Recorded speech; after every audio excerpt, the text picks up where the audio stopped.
Recorded Books presents Ironhead, or Once a Young Lady, by Jean-Claude Van Rijckeghem. Translated by Kristen Gehrman. Narrated by Michael Crouch and Amanda Dolan. Chapter 1. Constance. Ever since my brother started at the Latin school, with all those sons of French officers and Flemish factory owners, he really thinks he's somebody. Whenever he's home on holiday, he parades around Ghent in his school uniform, as proud as Charles V's cat. Of course, he thinks he's way too important to help me with the laundry. This morning, he made sure to attend the second mass, that wafer-swallowing dolt, just to get out of helping me with the wash. By the time he gets home from church, it's already 10 o'clock. He shows up with a prayer book under his arm and a look of devotion on his face that reminds me of a simpleton or an old nun. It took him half a year to find his way home from the cathedral. But I waited for him. I wasn't about to lug all that laundry down to the river by myself. Was there a long line for confession or something? I ask. He gazes at me as if there's a halo over his head. I have nothing to confess, he says. Laundry is your job, not mine. No way, church mouse, I say. When you're home from your stupid school, you help me with the laundry. I've already lifted one end of the basket.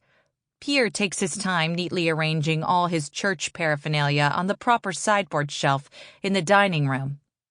When he finally returns to the basket, the reluctance is practically dripping off his shoulders. Together, we lift the heavy basket off the table. You're not going out like that, a voice behind me says. Mother stomps into the room in her wooden clogs. I try to look as innocent as possible. What's wrong? My skirts are down to my ankles, my white blouse is buttoned up to my neck, and my hair is neatly braided. Where's your bonnet? She plucks that awful hat with the round brim from the hook under the shelf, pushes it down on my head, and stuffs my braid up into it.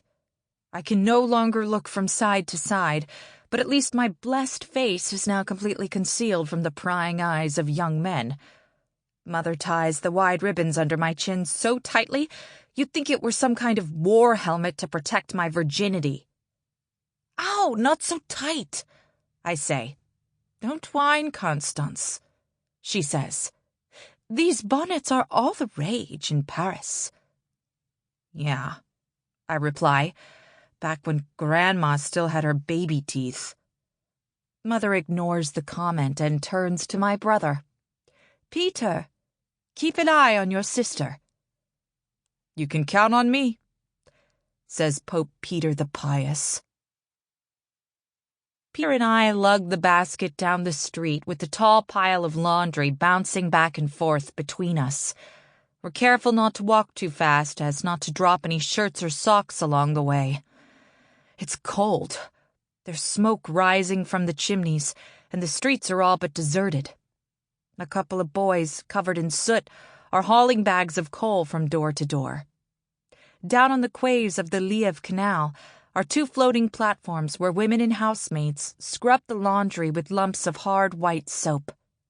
In the mornings, you could smell the fresh scent from miles away, and the dark water is covered in a blanket of white foam. The Lièvre must have the cleanest fish in all of Ghent. Pierre and I walk across the first raft to the second, where there is still plenty of room. We set down the basket. Most of the women here are maids for wealthy families, but my mother doesn't need a maid. She has me. The women on the raft roll up their sleeves, and with bare arms they soap, scrub, and rinse each item of clothing at a frantic pace. I take my time while my lazy brother lounges on the raft in his expensive school uniform. He's going to get those fancy white knee socks dirty, just wait. He doesn't dare to take off his boat-shaped hat. He's afraid I'll throw the thing into the water just to see if it floats. I chat with Mie de Peza. Now there's a gossip. She's this chatterbox who never got married and likes to rattle on Sample complete. Ready to continue?